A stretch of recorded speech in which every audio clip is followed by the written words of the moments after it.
న్యాయాధిపతుల గ్రంథం చివరి అధ్యాయంలో చాలా విచారకరమైన పరిస్థితులు మనం చూస్తాం. బెన్యామీను అనేటువంటి ఒక గోత్రానికి సంబంధించిన వారు సరి అయినటువంటి జీవితాన్ని జీవించరు. ఇశ్రాయేలీలందరూ వారి మీదకి యుద్ధానికి వెళ్ళారు, మొత్తానికి ఓడించారు. తర్వాత అయ్యో ఈ గోత్రం వారు మనోళ్ళే కదా, మనం ఎందుకు ఎట్లాగా వీళ్ళని వదిలేసుకున్నామని చాలా బాధపడ్డారు. బాధపడిన తర్వాత మరి వాళ్ళకి పెళ్ళిళ్ళు చేయాలంటే పిల్లలు లేరు. కాబట్టి ఎవరు యుద్ధానికి రాలేదు, బెన్యామీని మీదకి మన యుద్ధానికి వచ్చినప్పుడు ఎవరు మనకి సహకరించలేదు అన్నప్పుడు యాబేష్ గిలాదు అనేటువంటి ఒక ఊర్లో ఉన్నవారు ఈ బెన్యామీల మీదకి యుద్ధానికి వెళ్ళడానికి ఇష్టపడరు. సో వాళ్ళందరినీ మొత్తం పనిష్ చేసి వాళ్ళలో ఉన్న అమ్మాయిని తీసుకొచ్చి వీళ్ళకి పెళ్ళిళ్ళు చేశారనమాట. అట్లాగా బెన్యామీను గోత్రానికి యాబేష్ గిలాదు అనేటువంటి ఊరిలో ఉన్న వారికి సంబంధం కుదిరింది. వాళ్ళు మామూలుగానే యుద్ధానికి వెళ్ళలేదు. తర్వాత ఈ అమ్మాయిని తీసుకొచ్చి ఇక్కడ అబ్బాయిలకి పెళ్ళిళ్ళు చేయడం, వీళ్ళు చాలా ఇబ్బందులు గురవడం, ఇవన్నీ కూడా జరిగాయి. ఆ తర్వాత 300 సంవత్సరాల తర్వాత సౌలు అనేటువంటి ఒక రాజుగారు ఇశ్రాయేలీని పరిపాలన చేయడానికి మొట్టమొదటిగా వచ్చారు. రాజుగారు అయ్యాడు కానీ సైన్యం లేదు, రాజభవనం లేదు, ఏమీ లేదు, కొత్తగా అయ్యాడనమాట. ఇందులోకి యాబేష్ గిలాదు అనే ఊరి మీదకి వేరే శత్రువులు దండెత్తుకొచ్చి మేము ఇది చేస్తామంటే అయ్యో అలా చెయ్యొద్దండి అన్నారు వాళ్ళు. అట్లా కాదు, మీ కుడికన్ను పీకేస్తామన్నారు. కుడికన్ను పీకేస్తే ఏంటంటే యుద్ధం చేయడానికి వెళ్ళడానికి అవ్వదు, డాల్ ఎలా అడ్డు పెట్టుకుంటారు. ఈ ఎడమ కన్నుతోటి ఈ డాల్ వెనకతలే ఎడమ కన్ను ఉంటుంది, కుడి కన్నుతోనే చూడాలి. సో కాబట్టి యుద్ధానికి పనికి రాకుండా చేసేస్తాం అన్నప్పుడు మాకు కొత్తగా ఒక రాజుగారు వచ్చారండి, ఆ రాజుగారిని మేము అడిగి చెప్తామని రాజుగారు చెప్పాడు. ఆ రాజుగారు బెన్యామీను గోత్రానికి సంబంధించినాడు. ఈ సౌలు రాజుగారి యొక్క బహుశా వాళ్ళ అమ్మమ్మ ఇట్లా వాళ్ళ అమ్మ తరపున ఉన్న వాళ్ళు ఎవరైనా ఈ యొక్క ఊరికి సంబంధించిన వాళ్ళు అయి ఉండొచ్చు, మనకు తెలియదు. కానీ బంధుత్వం ఉంది ఇశ్రాయేలీలు కనుక, యాబేష్ గిలాదు వారు కనుక. మొత్తానికి ఈయన వెళ్ళి దేవుని యొక్క ఆత్మ చేత వారిని రక్షించాడు. ఎవరిని? యాబేష్ గిలాదు అనేటువంటి ఊరిలో వాళ్ళని శత్రువుల నుంచి రక్షించాడు. తర్వాత రాజుగారు చాలా అభివృద్ధి చెందారు, చాలా ఉన్నతమైన విధానంలోకి వెళ్ళాడు. 40 సంవత్సరాలు ఇశ్రాయేలు జనాంగాన్ని పరిపాలన చేశాడు. ఈ 40 సంవత్సరాలు పాలించినప్పుడు మధ్యలో నెమ్మదిగా దేవుడికి దూరం అయిపోయాడు, ఇష్టానుసారంగా జీవించాడు, దేవుని యొక్క అభిషక్తుల్ని తరిమాడు. 10 సంవత్సరాలు తరిమాడు. అంటే దేవుని ప్రజలు సరిగ్గా పట్టించుకోలేదు. యాజకుల్ని చాలామందిని, ఒక ఊర్లో ఉన్న యాజకులందరినీ చంపించేశాడు. పిచ్చెక్కేసింది, దయ్యం వచ్చి వాడికి వాలేదన్నమాట. అట్లాగా చాలా గజిబిజి చేసుకున్నాడు. లాస్ట్కి ఏంటంటే యుద్ధంలో ఆయన 3 పిల్లలు వాళ్ళ కత్తుల మీద పడి వాళ్ళే చనిపోయారు. చనిపోయిన తర్వాత ఆయన యొక్క తలను తెగ్గొట్టి తీసుకెళ్ళిపోయారు, ముండని కూడా తీసుకెళ్లారు. ఆయన ఆయుధాన్ని వాళ్ళ పులుల్లో ఉంచుకున్నారు. ఈ యొక్క తలకాయను ఊరేగించి అన్ని ఊర్లో వాళ్ళ పిల్లల శవాల్ని ఈయన ముండాన్ని వాళ్ళ ఊరిలో ఒక ఊరికి ఏలాడి తీశారన్నమాట, గోడకి. మేము విజయం సాధించాము. అట్లాంటి పరిస్థితుల్లో యాబేష్ గిలాదు అనేటువంటి ఊర్లో వాళ్ళు విని చాలా చక్కటి విషయాన్ని చేశారు. మొదటి సమూయేలు గ్రంథం 31వ అధ్యాయం. బైబిల్ ఉన్న వారు అందరూ తెడవండి. పాత నిబంధనలో 251వ పేజీ. నేను చదువుతున్న చూడు 31వ అధ్యాయము 8వ వచనం నుండి నేను చదువుతున్నాను, మీరు జాగ్రత్తగా చూడండి. మరునాడు ఫిలిస్తీయులు హతమైన వారిని దోచుకొని వచ్చి గిల్బోవా పర్వతము మీద పడిపోయిన సౌలును అతని 3 కుమారులను కనుగొని అతని తల ఛేదించి అతని ఆయుధములను తీసి తమ బొమ్మల గుళ్ళలోను జనుల్లోనూ జయవర్తమానము చేయుటకై ఫిలిస్తీన్ల దేశంలో నలుదిశలు వాటిని పంపిరి. మరియు వారు అతని ఆయుధములను అష్టారోతు దేవి గుడిలో ఉంచి అతని మొండెమును బెత్షాను పట్టణపు గోడకు తగిలించిరి. అయితే ఫిలిస్తీన్లు సౌలుకు చేసిన దానిని గురించిన వార్త చూడండి. ఇక్కడి నుంచి యాబేష్ గిలాదు వారిని బలశాలులందరూ లేచి రాత్రి అంతా నడిచి సౌలు మొండెమును అతని కుమారుల కళేబ్రములను బెత్షాను పట్టణపు గోడ మీద నుండి దించి యాబేషునకు తిరిగి వచ్చి వాటిని దహనము చేసి వారి శల్యములను తీసి యాబేషులోని పిచ్చుల వృక్షము క్రింద పాతిపెట్టి 7 దినములు ఉపవాసముండిరి. 40 సంవత్సరాల క్రితము సౌలు వీళ్ళకి చేసినటువంటి మేలు 40 సంవత్సరాల క్రితం వాళ్ళ ఊర్లో వాళ్ళని రక్షించిన దాన్ని జ్ఞాపకం పెట్టుకుని వారి యొక్క కృతజ్ఞత ఈ విధంగా చూపిస్తున్నారు. ఏం చేస్తున్నారు వారు? బలసాలు లేచి రాత్రి అంతయు నడిచి ఆల్రెడీ నెగ్గినోళ్ళు ఊరు ఏదండి బలవంతులైన వారి యొక్క ఊరు మీదకి వెళ్ళి రాత్రికాల సమయంలో రాత్రి అంతా నడిచి అక్కడ తెల్లవారుజాముకి వెళ్ళి ఆ సౌలు యొక్క మొండెమును అతని కుమారుల యొక్క కళేబరములను ఆ గోడ మీద నుంచి దించారట. ప్రాపర్ బరియల్ ఇవ్వడానికి. తమకు ఎంతో మేలు చేసినటువంటి ఈ వ్యక్తి తర్వాత ఏమైతే అవని 40 సంవత్సరాల తర్వాత అతనికి బరియల్ అవసరమైంది. చక్కటి ఈ బరియల్ అనేది అవసరం కాబట్టి ఈ యొక్క భూస్థాపిత కార్యక్రమం కొరకు, సమాధి కార్యక్రమం కొరకు ఆయన వాళ్ళు ఏం చేశారు అంటే ధైర్యము చేసి రాత్రంతా నడిచి అంటే అప్పటికే 2-3 రోజులు అయిపోయింది. ఆ యొక్క శవాలు కులిపోయి ఉంటాయి, పురుగులు పట్టి ఉంటాయి. ఏంటి ఎట్లా ఆ రోజుల్లో ప్లాస్టిక్ లేదు, ఎట్లా వాళ్ళు దించారో మరి మనకు తెలియదు. ఏంటి దించి వాళ్ళ ఊరు తీసుకెళ్లారంటే ఎలా ట్రాన్స్పోర్ట్ చేశారో మరి ఆ వాసన కంపు ఇదంతా మనకు తెలియదు. చాలా చక్కగా ఆ శవాల్ని కాల్చి ఆ ఎముకలన్నింటినీ ఒక చెట్టు క్రింద పాతినట్లుగా మనము చూస్తాం. ఎందుకు ఇంత సాహసించాలి? శత్రువు చూస్తే ఏం చెప్పేస్తారు? ఆ వ్యక్తికి మంచి సమాధి కార్యక్రమం అవసరము అయినప్పుడు వాళ్ళ కృతజ్ఞత చేత ధైర్యము చేసి ముందుకు సాగారు అనేటువంటి విషయాన్ని మనం గమనించాలి. ఇంకేమన్నారంటే వాళ్ళు పాతిపెట్టి 7 దినములు ఉపవాసం ఉంటుంది. మన ఇంట్లో మన వాళ్ళు చనిపోతే వెంటనే ఎవరో ఒకరు చుట్టాలు క్యారేజ్ చేస్తారు, కక్క ముక్క లేకపోతే చేప ఫుల్గా తినేస్తాం. ఉదయం అంతా ఏడుతాం, సాయంత్రం కక్క ముక్క. 3వ రోజో 7వ రోజో 9వ రోజో మనకి మళ్ళీ రోజులు, అందులో మళ్ళీ దినం రోజున కక్క ముక్క ఊరందరికి. ఎప్పుడైనా చనిపోయిన వాళ్ళ కోసం, మన ఇంట్లో వాళ్ళ కోసం ఎప్పుడన్నా 7 రోజులు ఉపవాసం ఉన్నామంటే మనం అయ్యో మా అమ్మ మా నాన్న మా తాత ఎంత బాగా ఆడించారు, నన్ను పెంచారు, నాకు చదివించారు అని కృతజ్ఞతతో ఎవరైనా ఇక్కడ ఉన్న వాళ్ళు ఎవరైనా కానీ ఉపవాసం ఉన్నారా? శవం అక్కడ ఉంటుండగా బీపీలు ఇవన్నీ ఉన్నాయి, ఏం చేస్తాం? పక్కకి వెళ్ళి భోజనం చేసేస్తాం మామూలుగానే. అంత ఇన్సెన్స్ అంత సున్నితత్వం లేనటువంటి రోజుల్లో మనం జీవిస్తున్నాం. వీళ్ళు 40 సంవత్సరాల క్రితం వాళ్ళకి చేసిన మేలును బట్టి ఊర్లో వాళ్ళందరూ 7 రోజులు ఉపవాసం ఉన్నారంట చనిపోయిన వాళ్ళ కోసం. ఎంత కృతజ్ఞత! దావీదు ఈ విషయం తెలిసింది. 2 సమూయేలు గ్రంథం 2వ అధ్యాయము 5వ వచనం నుంచి చదువుతున్నా చూడండి. ఒక పేజీ మీరు ఇలా తిప్పితే సరిపోద్ది. 2వ అధ్యాయం 5 నుంచి. సౌలును పాతిపెట్టిన వారు యాబేష్ గిలాదు వారని దావీదు తెలుసుకుని యాబేష్ గిలాదు వారి యొద్దకు దూతలను పంపి, మీరు ఉపకారము చూపి మీ ఏలిన వాడైన సౌలును పాతిపెట్టితిరి గనుక యెహోవా చేత మీరు ఆశీర్వచనము నొందుదురుగాక. యెహోవా మీకు కృపను సత్య స్వభావమును అగుపరచును. నేను మీరు చేసిన ఈ క్రియను బట్టి మీకు ప్రత్యుపకారము చేశారు. ఎంత మంచి మాట్లాడి మీరు ఉపవాసం ఉన్నటువంటి విధానం, మీరు ధైర్యం చేసి రాత్రి అంతా నడిచి వెళ్ళి ఆ గోడకి ఎలా దించారో తెలియదు.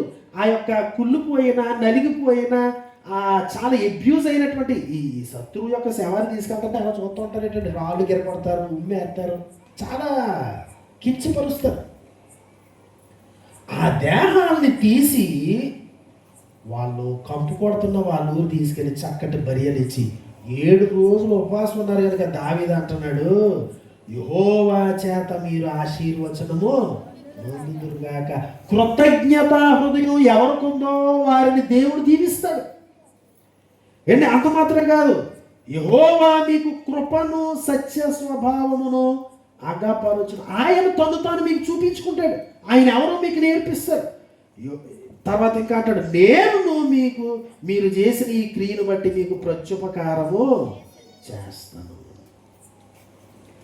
ఉపకారము చేయుట, కృతజ్ఞత చూపించుట అనేది చాలా చాలా ప్రాముఖ్యమైనది. మరి ముఖ్యంగా గత కాలంలో జరిగినటువంటి ఉపకారాన్ని జ్ఞాపకం చేసుకొనొచ్చు కృతజ్ఞతను చూపించడం. జస్ట్ మాటలు కాదు, మాటలు మాత్రమే కాదు, క్రియలు. రాత్రి అంతా నడిచి దించి తెచ్చి కాల్చి పాతి 7 దినములు ఉపవాసం ఉంటారు. అది కృతజ్ఞత. వెన్న పూసినట్టు కబుర్లు చాలా చెప్పొచ్చు మనం మనిషి దగ్గర ఉన్నప్పుడు, కానీ క్రియల్లో కృతజ్ఞత అనేది చూపించబడాలి. క్రియల్లో చూపించబడాలి అంటే కృతజ్ఞత అనేది ఏంటి, అది ఒక సాక్రిఫైస్ లాంటి, అది ఒక బలి లాంటిది అనమాట. ఇప్పుడు ఒక వ్యక్తికి చాలా థ్యాంక్స్ అండి అని మనం చెప్పాలనుకోండి, లోపల ఇంకో అడ్డు వస్తుంది. పిల్లలతో ఎవరితో థ్యాంక్స్ చెప్పించండి, అవతల వాళ్ళకి చెప్పరు, సారీ చెప్పరు, థ్యాంక్స్ చెప్పరు, ఇంకో అడ్డు వస్తుంది. నాకు అవతలోడు చేయడం ఏంటి, నేను కృతజ్ఞత చూపించడం ఏంటి అన్నట్లుగా. అందుకని చాలామంది కృతజ్ఞత చూపించరు. కృతజ్ఞత అనేది చూపబడాల్సినటువంటి విషయము. కృతజ్ఞత అనేది రిస్క్ చేసి మరీ సరి అయినటువంటి పనిని చేయాల్సినటువంటి కార్యము అనేటువంటి విషయాన్ని గమనించాలి, జ్ఞాపకం చేసుకోవాలి. కృతజ్ఞతార్పణ పండగ అంటే ఏంటి, ద్వితీయోపదేశ కాండంలో చెప్తాడు. ఏంటి పండగ? నా పితరుడు నశించుచున్న అరామీ దేశస్థుడు. మా పితరుల యొక్క పరిస్థితి అది. ఆ పితరులు మేము జ్ఞాపకం చేసుకున్నాం. మా ముత్తాతలు మా తాతలు వీళ్ళందరూ చాలా స్ట్రగుల్ అయ్యారు. ఈరోజు మాకు ఈ భూమి ఇచ్చేవంటే మా పితరుల వల్లనే. పితరులను బట్టి దేవునికి కృతజ్ఞతాస్తుతులు చెల్లించడం, గతాన్ని జ్ఞాపకం చేసుకోవాలి. ఈరోజు మన చేతిలో బండి ఉండొచ్చు, ఫోన్ ఉండొచ్చు, ఇంకోటి ఉండొచ్చు. మన పితరులు చీకటిలో ఎంతో మ్రగ్గి ఎంతో కష్టపడి చాలా జాగ్రత్తగా ఎంత దనుక కుటుంబాన్ని తీసుకొచ్చారు కాబట్టి ఈరోజు మనం వీటన్నిటిని కూడా అనుభవిస్తున్నాం. అవన్నీ జ్ఞాపకం చేసుకోవచ్చు. కృతజ్ఞత అనేది చూపాల్సినటువంటి విషయం అని గమనించాలి. 1860వ సంవత్సరంలో ఒక బోటు ప్రమాదం జరిగింది. అండి ఈ తుఫాను జరుగుతుండగా మిచిగాన్ సరస్సులో ఈ మునిగి 397 ప్రయాణికులు వెళ్తా ఉన్నారు. 279 మంది మునిగి చచ్చిపోయారు. చాలా పెద్ద యాక్సిడెంట్. సో అక్కడ నార్త్ వెస్టర్న్ యూనివర్సిటీలో చదివేటువంటి ఒక కుర్రోడు 1 కిలోమీటర్ దూరంలో అది మునిగింది. ఈ కుర్రోడు ఈదుకుంటూ వెళ్ళి మొత్తానికి ఒకరిని రక్షించి తీసుకొచ్చాడు. మళ్ళీ వెంటనే దూకి ఇంకొని తీసుకొచ్చాడు. రాత్రి మొత్తం ఒకరి తర్వాత ఒకరిని 17 మందిని రక్షించాడు ఒక కుర్రోడు. ఆ 17 మందిని రక్షించే ప్రాసెస్లో చాలా అలసట వచ్చి ఇబ్బంది అయ్యి 2 కాళ్ళు చచ్చిపడిపోయాయి.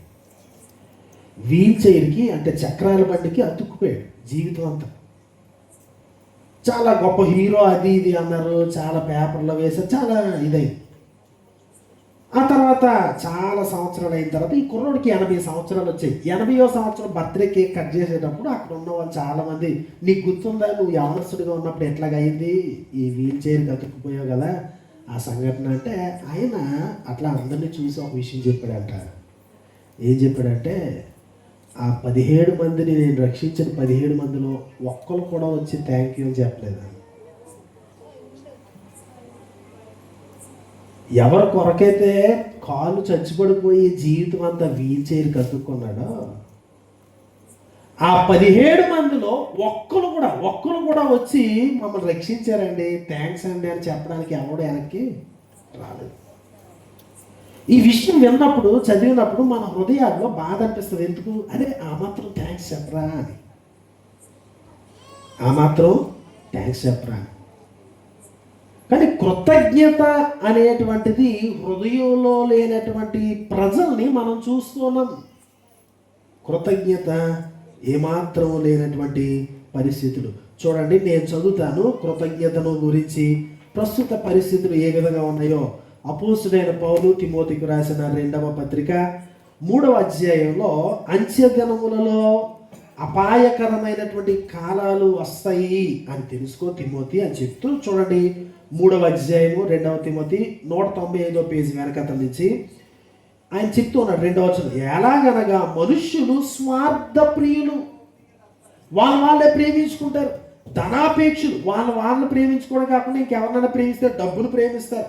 బింకములాడువారు, అహంకారులు, దోషకులు తిడతా ఉంటారు. తల్లిదండ్రులకు అవిధేయులు. ఏంటి మనం ఎప్పుడు కాక చూస్తామండి, తల్లిదండ్రులకు అవిధేయులు, విధేయత చూపించరు. అంచె దినాల్లో ప్రజలు అట్లా ఉంటారు. అట్లా ఉన్నారా లేదండి? తల్లిదండ్రులు ఎవరికైనా తెలుసు వాళ్ళ పిల్లలు ఎంత బాగా విధేయత చూపిస్తున్నారు అనేది. కృతజ్ఞత లేనివారు, కృతజ్ఞత లేని వారి చేత నింపబడే దినాలు అంత్యకాల దినాలు. ఈ చివరి దినాలు ఎట్లాంటి దినాలు అంటే వారు దూషిస్తారు. ఈవెన్ తల్లిదండ్రులు సైతము బూతులాడడానికి వెనకాడనటువంటి అవిధేయులు. వారు తల్లిదండ్రులకు అవిధేయులు. తల్లిదండ్రులను గౌరవించిన వారు, తల్లిదండ్రుల ఎడల కృతజ్ఞత లేని వారు, అపవిత్రులు, అనురాగరహితులు. అనురాగం లేదు, ప్రేమ లేదు. అతిద్వేషులు, అపవాదకులు, అజితేంద్రులు, క్రూరులు, సజ్జన ద్వేషులు, ద్రోహులు, మూర్ఖులు, గర్వాంధులై దేవుని కంటే సుఖానుభవమును ఎక్కువగా ప్రేమించువారు. కష్టపడరు. దేవుడు అన్న ఈ లోకానికి వచ్చి కష్టపడతారు, కానీ దేవుడి కంటే ఎక్కువ సుఖానుభవమును ప్రేమించువారు. పైకి భక్తి గల వారి వలె ఉండి దాని శక్తిని ఆశ్రయించని వారునై యుందురు. ఇట్టి వారికి విముఖుడవై ఉండము. అంటే ఏంటనమాట, దేవుని నమ్మిన ప్రజలు బయట ప్రపంచంలో ఉన్నట్లుగా స్వార్థ ప్రియులుగా, ధనాపేక్షులుగా, బింకములాడువారుగా, ఏంటి అహంకారులుగా, దోషకులుగా ఇట్లా ఉండకూడదు. మరి ముఖ్యంగా ఇక్కడ అంటాడు, తల్లిదండ్రులకు అవిధేయులుగా ఉండకూడదు. తల్లిదండ్రులకు అవిధేయులుగా ఉండకూడదు. ఎందుకంటే మీ హృదయాల్లో కృతజ్ఞత ఉండాలి. కృతజ్ఞత లేనివాడు క్రైస్తవుడు కాదు. కృతజ్ఞత కలిగి ఉండాలి. అంచె దినములలో దేవుని ఎరుగనటువంటి వారు కృతజ్ఞత లేక నాశనం అయిపోతారు. అట్టి వారికి క్రైస్తవుడు దూరంగా ఉంటాడు అని చెప్తాను నేను. దేవుడు కృతజ్ఞత కలిగి ప్రజలు జీవించాలి అనే చేశాడు. క్రైస్తవులు ఇంకా ఎట్లా ఉంటారు అంటే, 1 తిమోతి పత్రికలో 4వ అధ్యాయము 3వ వచనం నుంచి చదువుతున్నాను చూడండి. భ్రష్టులైన వారు ఏం చేస్తారు? అబద్ధికులు, వాత వేయబడిన మనస్సాక్షి గలవారై వివాహమును నిషేధించుచు సత్య విషయమై అనుభవ జ్ఞానం గల విశ్వాసులు కృతజ్ఞతాస్తుతులు చెల్లించి పుచ్చుకొను నిమిత్తము దేవుడు సృజించిన ఆహార వస్తువులను కొన్నిటిని తినుట మానవల్లని చెప్పుచుందురు. ఏంటి? దేవుడు సృజించిన ప్రతి వస్తువు మంచిది. కృతజ్ఞతాస్తుతులు చెల్లించి పుచ్చుకొని ఎడల ఏదియో నిషేధింపదగినది కాదు. అంటే కృతజ్ఞతాస్తుతి చెల్లించి ఆ ఆహారాన్ని తినాలి అని ఎవరికి దేవుడు ఆజ్ఞాపిస్తున్నాడు? విశ్వాసం. దేవుని ప్రజలు బొవ్వ విషయంలో కృతజ్ఞతాస్తుతులు చెల్లించాలి. దేవా, ఈ బొవ్విచ్చో, మా అనుదిన ఆహారం నేడు మాకు దయచేయమంటే ఇంత ఇచ్చో, నీకు వందనాలు. అంతే తప్ప ఇది మాడిపోయింది, అది ఎలాగైపోయింది, ఇది ఉండమంటే అది ఉండమని ప్లేటుకి ఎరగొట్టేటువంటి విధానాలు కాదు దేవుడు ప్రజలు చేసేది. ఆహార విషయంలో దేవుడు చాలా సీరియస్గా చెప్తున్నాడు. 2 ప్రార్థనలు ఏంటి? మొట్టమొదటిగా మా అనుదిన ఆహారం నేడు మాకు దయచేయము. యేసుక్రీస్తు మనకి నేర్పించిన ప్రార్థన అండి. ఆయన పెదవుల్లో నుంచి వచ్చినటువంటి ప్రార్థన ఇది. మనం నిజాయితీగా జీవిస్తున్నామా ప్రభు అంటే, మనం సంపాదించేసాం, బియ్యం ఇంట్లోనే ఉన్నాయి కనుక అన్నం ఈ రోజు అక్కర్లేదు, నెల రోజులు అయిపోయిన తర్వాత మాకు ఈ నెల ఆహారం మాకు దయచేయి కాదు. మా అనుదిన ఆహారం నేడు మాకు దయచేయి. ఇంట్లో పోలని బియ్యం బస్తాలు ఉన్నా కానీ ఏంటి, వీడికి ఎంత వచ్చిందా అనుకున్నాడు అనుకోండి, దేవుడు తినడానికి గొంతు దిగదక అంత అయిపోయింది. మన చుట్టూ పంచభక్ష పరమాణాలు పెట్టినా ఏది తినడానికి ఉండదు. ఏమైనా తిన్నామంటే షుగర్ ఎక్కుతుంది, బీపీ ఎక్కుతుంది, అది అయిపోయింది కదా. మా అనుదిన ఆహారమును నేడు మాకు దయచేయి. అదేవిధంగా కృతజ్ఞతాస్తుతులు చెల్లించి ఆయన దయచేసిన బొమ్మను ఏం చేయాలి? దేవుడిచ్చిన బొమ్మ. దేవా ఇంత సమృద్ధికరమైన భవిష్యమని ఎవడన్నా పారెత్తాడండి పేట మీద? హోటల్స్లో ఎంత ఎదిగిపోయారంటే బోనంత రేటు టిఫిన్లు, సగం తిని సగం వదిలేడు. అదొక ఫ్యాషను, అదొక ఫ్యాషన్.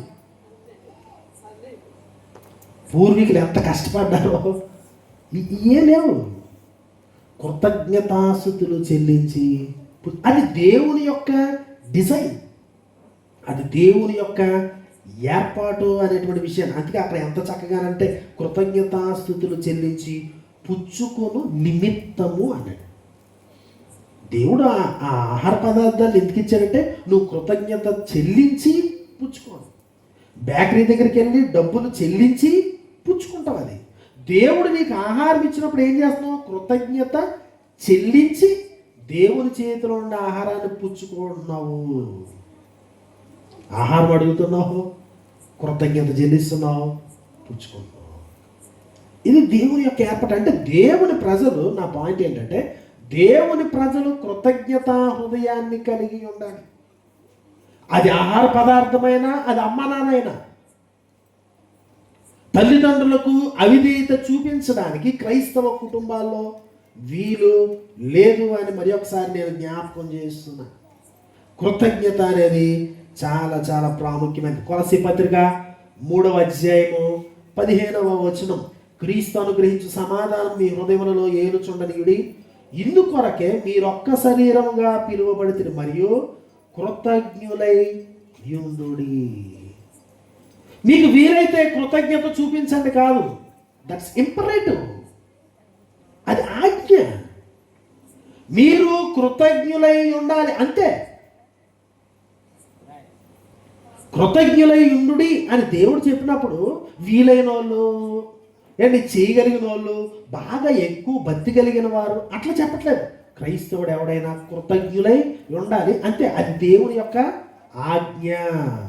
మనం తప్పించుకోవడానికి లేదు, ఆప్షన్ లేదు, నువ్వు ఎంచుకోవడానికి లేదు. కృతజ్ఞత ఈ పరిస్థితిలో చూపించాలా చూపించకూడదా అనేది లేనే లేదు. 1 తెస్సలోనికీ పత్రిక 5వ అధ్యాయము 16-18 వచనాల్లో ప్రతి విషయమందును కృతజ్ఞతాస్తుతులు చెల్లించుడి, ఎలాగు చేయుట యేసు క్రీస్తునందు మీ విషయంలో దేవుని చిత్తము. కృతజ్ఞత అనేది చెల్లించడము దేవుని యొక్క చిత్తం. అన్ని విషయాల్లో, ప్రతి విషయంలో. ఈవెన్ మనం ప్రార్థన చేసినప్పుడు తిమోతికి రాసిన 1వ పత్రిక 2వ అధ్యాయము 2వ వచనంలో ఏంటి, మనం సుఖంగా జీవించాలి అంటే, నెమ్మదిగా బ్రతకాలి అంటే, సంపూర్ణ భక్తి మాన్యత కలిగి జీవించాలంటే ఏం చేయాలి? 2వ వచనం, రాజుల కొరకు, అధికారులందరి కొరకు విజ్ఞాపనలు, ప్రార్థనలు, యాచనలు, కృతజ్ఞతాస్తుతులు చేయవలెనని హెచ్చరించుచున్నాను. కృతజ్ఞతాస్తుతులు చెల్లించాలి. ఇది చాలా కష్టం. మన అందరం ప్రార్థన చేస్తాం, ఏదన్నా అవసరం ఉన్నప్పుడు ప్రార్థన చేస్తాం. ఏమని ప్రార్థన చేస్తాం? ప్రభువా ఇది అవసరత, ఇలాగ అలాగ. అదే పరిస్థితి కోసం మన యొక్క అధికారుల కొరకు ప్రార్థించినప్పుడు వాళ్ళ తర్వాత ఏ సమస్య వచ్చింది, ఆ సమస్య వచ్చింది అంట. కానీ ఇంటికి కృతజ్ఞతాస్తుతి, ఏ సమస్య కొరకు మనం ప్రార్థన చేస్తున్నామో, ఏ వ్యక్తి కొరకు మనం ప్రార్థన చేస్తున్నామో కృతజ్ఞతాస్తుతి. గత ఎన్నికల సమయంలో పవన్ కళ్యాణ్ గారు మా చర్చికి ప్రార్థన చేయించుకోవడానికి వస్తాను అని కబురు పెట్టారు. నాకు ఖాళీ లేదు, క్లాస్ ఉంది. మరి ఎట్లాగా టైం షెడ్యూల్కి ఆ పార్టీ ఆఫీస్ వాళ్ళకి, చర్చ్ వాళ్ళకి సంభాషణ జరుగుతూ ఉంది. నాకు మొత్తానికి టైం షెడ్యూల్ నా దానికి తగినట్టు, వాళ్ళకి తగినట్టు మొత్తానికి ఇదైంది. సో ఆయన వస్తా ఉన్నాడు, నేను ప్రార్థన చేయాలి, బైబిల్ చదవాలి. కనుక ఇది సిద్ధపడుతూ ఉన్నాను. సిద్ధపడుతూ ఏ ప్రార్థన చేయాలి? మొత్తం 2-3 కాగితాల మీద టావులు రాశాను. మళ్ళీ దాన్ని సరి చేసి మళ్ళీ ఇంకో కాపీ రాశాను, మళ్ళీ ఇంకో కాపీ రాశాను. ఇవన్నీ సెట్ చేస్తూ వాక్యానుసారంగా ఎట్లాగా ఇవన్నీ చేయాలి. సడన్గా ఈ మాటలు నేను చదివాను. కృతజ్ఞతాస్తుతులు చెల్లించాలి. ఏమని కృతజ్ఞతాస్తుతులు చెల్లించాలని నాకు తెలియదు ఆయన కోసం. అసలు ఎవరి కోసమైనా నేను కృతజ్ఞతాస్తుతులు చెల్లించాను. అప్పటి వరకు ఉన్న సీఎం గురించి కావచ్చు, పిఎం గురించి కావచ్చు, వాళ్ళు మార్చమంటాం, ఇంకోటి చేయమంటాం, వాళ్ళ గురించి కృతజ్ఞతాస్తుతులు నేను చెల్లించాను. ఆ ప్రార్థనలో చాలా లోతుగా ఈటుతో పొడిచినట్టు అయిందండి హృదయంలో. వెంటనే మా శ్రేయ సమాజంలో వాక్యం చెప్పినప్పుడు చెప్పాను నేను, అది ఒప్పుకున్నాను. నేను ఇప్పటివరకు ఏ రాజకీయ నాయకుడి కొరకు కృతజ్ఞతాస్తుతులు చెల్లించలేదు. నేను నేర్చుకోవాలి. క్రైస్తవ ప్రార్థనలో విజ్ఞాపనలు, యాచనలు, కృతజ్ఞతాస్తుతులు ఉండాలి. కాబట్టి క్రైస్తవుడు బువ్వ అడుగుతాడు, ఆ బువ్వ తీసుకోవడానికి కృతజ్ఞతాస్తుతులు చెల్లించి పుచ్చుకుంటాడు. క్రైస్తవుడు తల్లిదండ్రులు గౌరవిస్తాడు, ఎందుకంటే కృతజ్ఞతా హృదయం కలిగి ఉంటాడు. క్రైస్తవుడు ప్రతి విషయంలో కృతజ్ఞత కలిగి ఉంటాడు. రాజకీయ నాయకుల కొరకు, రాజుల కొరకు, అధికారుల కొరకు, మనుషులందరి కొరకు ప్రార్థించడము, యాచనలు చేయడము, విజ్ఞాపనలు చేయడం మాత్రమే కాకుండా కృతజ్ఞతాస్తుతులు చెల్లిస్తాడు. ఏంటి తల్లిదండ్రుల కొరకు ఆ యొక్క కృతజ్ఞత, ఇవన్నీ ఎందుకు కృతజ్ఞతాస్తుతులు చెల్లించాలి? తల్లిదండ్రులకి ఎందుకు అంటే మంచోళ్ళకే కృతజ్ఞతాస్తుతులు చెల్లించాలా? మంచి తల్లిదండ్రులకి దేవుడు అని చెప్పాడు, నీవు దీర్ఘాయుష్మంతుడు అవునట్లు, దేవుడు నీకు ఇచ్చేటువంటి దేశంలో నువ్వు దీర్ఘాయుష్మంతుడు అవునట్లు నీ తండ్రిని సన్మానించాడు. ఏ తల్లిదండ్రులు సన్మానించమన్నాడు? ఆయన చెప్పాడా? మీ నాన్న తాగితే సన్మానించొద్దని చెప్పాడా? ఏంటి మీ ఇంట్లో మీ అమ్మ ఏమైనా సొంగుతూ గొరుగుతూ ఉంటే, లేకపోతే తప్పేలా పగలగొడితే సన్మానించొద్దని చెప్పాడా? లేకపోతే నీకు పెళ్ళి అయిన తర్వాత సన్మానించొద్దని చెప్పాడా? ఏమి లేదు. అన్కండిషనల్గా అంటే ఏంటంటే వాళ్ళు నిన్ను కన్నారు కాబట్టి కృతజ్ఞత కలిగి ఉండాలి. నువ్వు సన్మానించాలి. That's it. వాళ్ళు ఏం చేశారు చేయలేదు అనేది కాదు, నీకు అప్పులు మిగిల్చారా ఆస్తులు పంచారా అనేది విషయం కాదు. నువ్వు కృతజ్ఞత కలిగి ఉండాలి. నీకు జన్మనిచ్చారు కనుక. మరి జన్మనిచ్చినటువంటి తల్లికి తండ్రికి షరతులు లేని కృతజ్ఞత దేవుడు కోరుకుంటే, భూమి ఆకాశమును సృజించి నిన్ను పోషించి సంరక్షించే దేవుని ఎడల కృతజ్ఞత లేకపోవడాన్ని ఏమంటారు?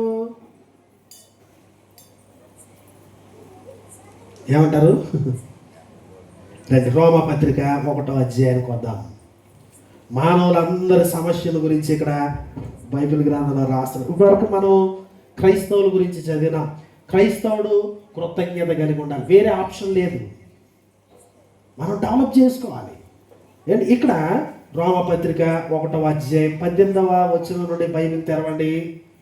చదువుతున్న దుర్నీతి చేత సత్యమును అడ్డగించు మనుషుల యొక్క సమస్త భక్తిహీనత మీద